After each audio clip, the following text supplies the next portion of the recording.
स्वागत आप सभी का ब्रेकिंग न्यूज चैनल में एक बार फिर से। तो आइए जानते हैं देश दुनिया की तमाम बड़ी खबरों को। पर उससे पहले आपसे निवेदन है कि आप इस वीडियो को लाइक कर दें, शेयर कर दें ताकि हमारा हौसला बढ़ता रहे। चीन की धमकी, भारत हमारा कुछ नहीं बिगाड़ सकता, ये 7,000 करोड़ का कारोबार। जी आपको बता दें कि भारत चीन सीमा पर बड़े तनाव के बीच भारत में कई संगठन चीनी सामान का विरोध कर रहे हैं और इनका बहिष्कार करने के लिए कैंपेन भी चला रहे हैं। उधर चीन ने भी भारत में उसके सामान के बहिष्कार पर तीखी प्रतिक्रिया दी है। चीन ने स्पष्ट कहा है कि भारत में कुछ अति राष्ट्रवादी हमारे सामान के खिलाफ अफवाहें फैला रहे हैं, लेकिन इनका बहिष्कार करना इतना आसान नहीं है। चीन ने कहा है कि हमारे सामान भारतीय समाज का अहम हिस्सा बन चुके हैं और ये अब 7,000 करोड़ से ज्यादा का कारोबार है। चीन की सरकारी मीडिया ग्लोबल टाइम्स में छपी एक रिपोर्ट के मुताबिक चीन ने कहा है कि भारत की कुछ अति राष्ट्रवादी पार्टियां लगातार चीन को बदनाम करने की साजिश रचती रहती है। ऐसा पहली बार नहीं है कि चीन के सामान का बहिष्कार करने के लिए कैंपेन चलाया जा रहा है, लेकिन हम भारत को समझाना चाहते हैं कि ये घाटे का सौदा है और ऐसा मुमकिन भी नहीं है। चीन ने बॉलीवुड फिल्म 3 इडियट फेम वैज्ञानिक सोनम वांगचुक द्वारा जारी किए गए वीडियो और रिमूव चाइनीज ऐप नाम की एप्लीकेशन को लेकर भी कड़ी आपत्ति दर्ज कराई है। हालांकि आपको बता दें कि इस एप्लीकेशन को चीन की शिकायत के बाद गूगल प्ले स्टोर से हटा दिया गया है। दावे के मुताबिक इस ऐप को ऐसे डिजाइन किया गया था कि ये चीन में बने सभी एप्लीकेशन को सेलेक्ट कर आपके स्मार्टफोन से डिलीट कर देता था। चीन लगातार कह रहा है कि कोरोना संक्रमण और लॉकडाउन के चलते पहले ही दोनों देशों की अर्थव्यवस्थाओं पर भारी बोझ है। ऐसे में चीनी सामान का विरोध कर भारतीय मध्य वर्ग पर बोझ बढ़ने ही वाला है, क्योंकि भारत में अधिकतम किफायती सामान चीन से ही आयात किया जाता है। भारतीयों के लिए फिलहाल चीनी सामान का बहिष्कार करना संभव ही नहीं है। सीएम केजरीवाल की तबीयत खराब, खुद को किया आइसोलेट, होगा कोरोना टेस्ट। जी आपको बता दें कि दिल्ली के मुख्यमंत्री अरविंद केजरीवाल की तबीयत बिगड़ गई। सीएम केजरीवाल को कल से हल्का बुखार और गले में खराश की शिकायत है। अब उनका कोरोना टेस्ट करवाया जाएगा। कल दोपहर से सारी मीटिंग कैंसिल कर दी गई और सीएम केजरीवाल ने किसी से मुलाकात नहीं की। उन्होंने अपने आप को आइसोलेट कर लिया है। गौरतलब है कि दिल्ली की केजरीवाल सरकार ने अस्पतालों का बंटवारा कर दिया है। केजरीवाल सरकार की कैबिनेट ने फैसला किया है कि दिल्ली के अस्पताल चाहे वो सरकारी हो या निजी, उनमें अब सिर्फ दिल्ली वालों का ही इलाज होगा। दिल्ली में मौजूद सिर्फ केंद्र के अस्पतालों में दिल्ली से बाहर वालों का इलाज होगा। सीएम अरविंद केजरीवाल ने खुद इसका ऐलान किया था। दिल्ली सरकार को डॉक्टर महेश वर्मा कमेटी ने ये सुझाव लिया। इसके अलावा दिल्ली सरकार की माने तो उन्होंने दिल्ली वालों से उनकी राय भी ली थी और दिल्ली वालों की राय पर केजरीवाल सरकार ने मुहर लगा दी कि दिल्ली सरकार के अस्पताल में सिर्फ दिल्ली वाले इलाज कराएंगे। सोना खरीदने का मौका, आज से खुलेंगी सोवरेन गोल्ड बॉन्ड स्कीम। जी आपको बता दें कि कोरोना वायरस की महामारी के संक्रमण से बचाव के लिए जारी लॉकडाउन में मिली छूट के बीच सरकार आपके लिए एक विशेष स्कीम लेकर आई है। वित्त वर्ष 2020-21 के लिए सोवरेन गोल्ड बॉन्ड स्कीम की श्रृंखला सोमवार से सब्सक्रिप्शन के लिए खुली, जो कि 12 जून तक खुली रहेगी। दरअसल रिजर्व बैंक ऑफ इंडिया ने ऐलान किया था कि सरकार सोवरेन गोल्ड बॉन्ड स्कीम को 20 अप्रैल से सितंबर तक 6 सीरीज में जारी करेगी। सोवरेन गोल्ड बॉन्ड को आरबीआई भारत सरकार की ओर से जारी करेगा, जिसके लिए 1 ग्राम सोने की कीमत 4,677 रुपए तय किया गया है। लेकिन कोई इसे ऑनलाइन खरीदता है तो इस पर 500 रुपए प्रति 10 ग्राम या 50 रुपए प्रति ग्राम की छूट मिलेगी। देश में कोरोना संक्रमित मरीजों का आंकड़ा 2,66,346 के पार, अब तक 7,478 की मौत। जी आपको बता दें कि देश और दुनिया में कोरोना के केस लगातार बढ़ते ही जा रहे हैं। ताजा आंकड़ों के मुताबिक देश में अब तक 2,66,346 संक्रमण के मामले सामने आ चुके हैं और एक्टिव केस 1,29,957 हैं, जिसमें से अभी तक 7,478 लोग अपनी जान गंवा चुके।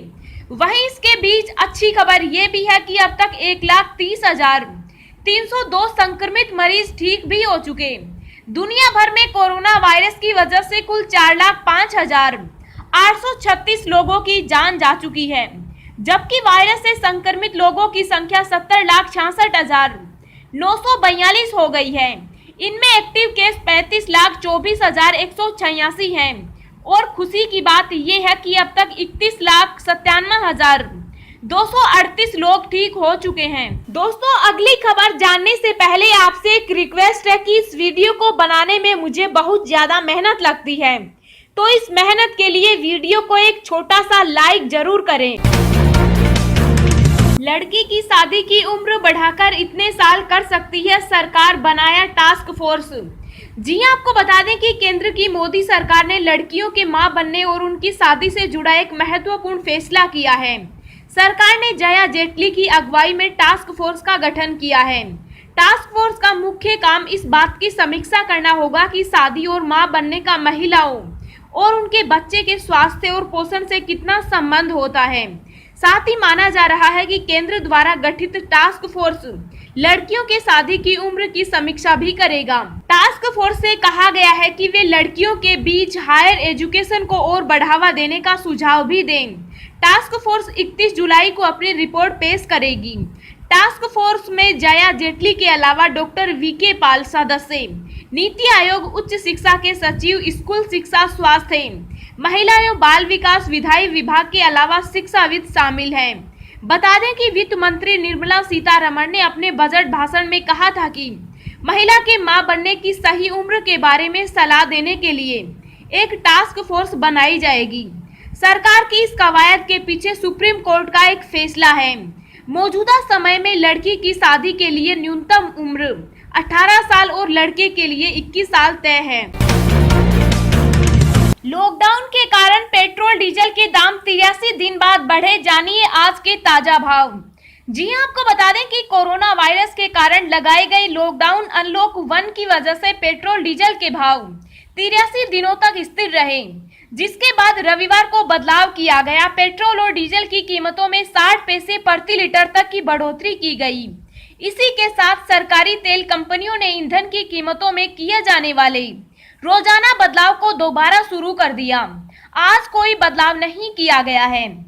दिल्ली में पेट्रोल 71.86 रुपए प्रति लीटर बिक रहा है, मुंबई में 78.91 रुपए प्रति लीटर, कोलकाता में 73.89 रुपए प्रति लीटर और चेन्नई में 76.07 रुपए प्रति लीटर बिक रहा है।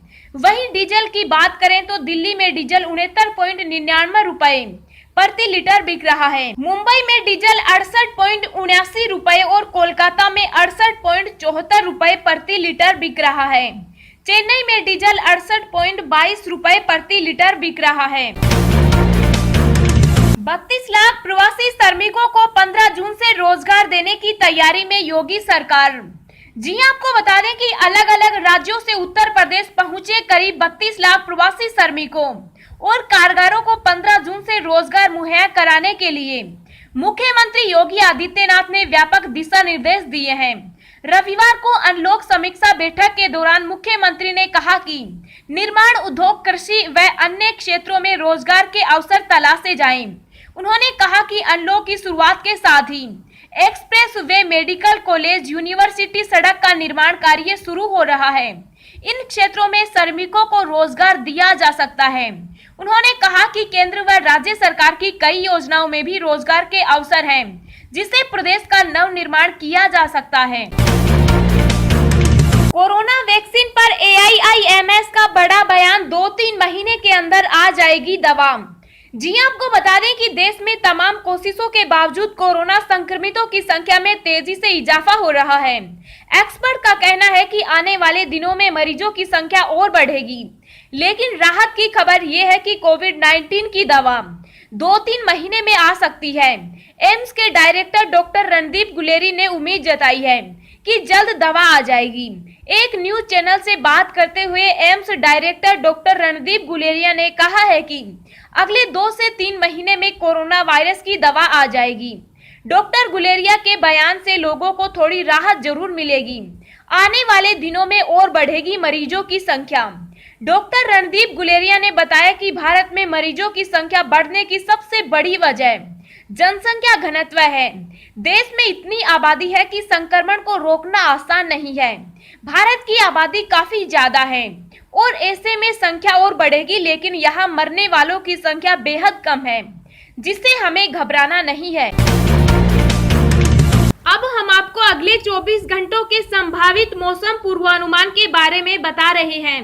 अगले 24 घंटों के दौरान अंडमान व निकोबार द्वीप समूह पर मध्यम से भारी बारिश जारी रहने की संभावना है।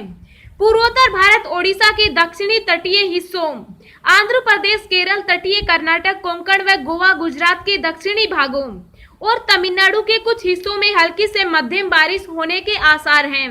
एक दो स्थानों पर भारी वर्षा भी हो सकती है। आंतरिक कर्नाटक, रायलसीमा, तेलंगाना, छत्तीसगढ़ के कुछ हिस्सों और पूर्वी मध्य प्रदेश, गंगीय पश्चिम बंगाल और उप हिमालय पश्चिम बंगाल तथा सिक्किम में हल्की बारिश, मध्यम बारिश का अनुमान है। पूर्वी राजस्थान, आंतरिक कर्नाटक, रायलसीमा, तेलंगाना, छत्तीसगढ़ के कुछ हिस्सों और पूर्वी मध्य प्रदेश, गंगीय पश्चिम बंगाल और उप हिमालय पश्चिम बंगाल तथा सिक्किम में हल्की बारिश से मध्यम बारिश का अनुमान है। पूर्वी राजस्थान में धूल भरी आंधी या गरज के साथ छिटपुट बारिश हो सकती है। उत्तर पश्चिम भारत के मैदानी हिस्सों में मौसम लगभग शुष्क रहेगा। दिल्ली समेत मैदानी हिस्सों में तापमान बढ़ेगा।